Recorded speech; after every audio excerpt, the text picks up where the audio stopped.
നിങ്ങൾ ട്രേഡ് ചെയ്യുന്നവരാണെങ്കിൽ ഈ ഒരു ഇമോഷനിലൂടെ കടന്നു പോകാതിരുന്നുണ്ടാവില്ല. അതായത് നമ്മൾ മുൻകൂട്ടി നിശ്ചയിച്ച ലെവലിൽ മാർക്കറ്റ് എത്തുന്നതിന് തൊട്ട് മുമ്പ് ചാടിക്കയറി ബൈ ചെയ്യാനുള്ള ഒരു ടെൻഡൻസി, മാർക്കറ്റ് നമ്മളെ കൂട്ടാതെ മുകളിലേക്ക് പോകുക എന്നുള്ളൊരു ഫിയർ, അങ്ങനെ ഇത്ര നേരം നമ്മൾ കാത്തിരുന്ന ആ ഓപ്പർച്യൂണിറ്റി നിങ്ങൾക്ക് മിസ്സാകുമോ എന്നുള്ളൊരു ഗട്ട്സ് ഫീലിംഗ്, ഇതിനെയാണ് ട്രേഡേഴ്സ് ഫോമോ എന്ന് പറയുന്നത്.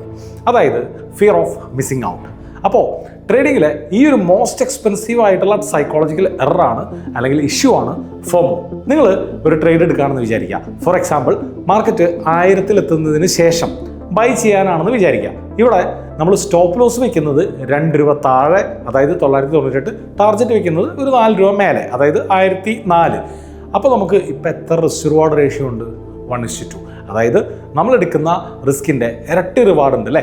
ഇവിടെ എയർലി എൻട്രി കൊണ്ടോ അല്ലെങ്കിൽ ലേറ്റ് എൻട്രി കൊണ്ടോ, അതായത് നമ്മളുടെ ഫിയർ ഓഫ് മിസ്സിങ് ഔട്ട് കൊണ്ടോ നിങ്ങൾ അതൊരു 1001 രൂപയ്ക്ക് ബൈ ചെയ്യാമെന്ന് വിചാരിക്കുക. ഇപ്പോൾ നിങ്ങൾക്ക് 1:2 റിസ്ക് റിവാർഡ് കിട്ടുന്നതിന് പകരം വെറും 1:1 റിസ്ക് റിവാർഡ് മാത്രമേ കിട്ടുന്നുള്ളൂ. അതായത് 2 രൂപ റിസ്ക് എടുക്കുമ്പോൾ 4 രൂപ കിട്ടുന്നതിന് പകരം 3 രൂപ റിസ്ക് എടുക്കുമ്പോൾ വെറും 3 രൂപ മാത്രമേ കിട്ടുന്നുള്ളൂ. അതായത് ഫിയർ ഓഫ് മിസ്സിങ് ഔട്ടിന് നമ്മൾ വലിയ വില കൊടുക്കേണ്ടി വരും. ഇതുപോലെ നിങ്ങൾ അലട്ടുന്ന ഏറ്റവും വലിയ ട്രേഡിംഗ് സൈക്കോളജി ഇഷ്യൂ ഏതാണ്? താഴെ കമൻറ്റ് ചെയ്യുക. സൊല്യൂഷൻ ഉണ്ടെങ്കിൽ കണ്ടുപിടിച്ച് തരാം.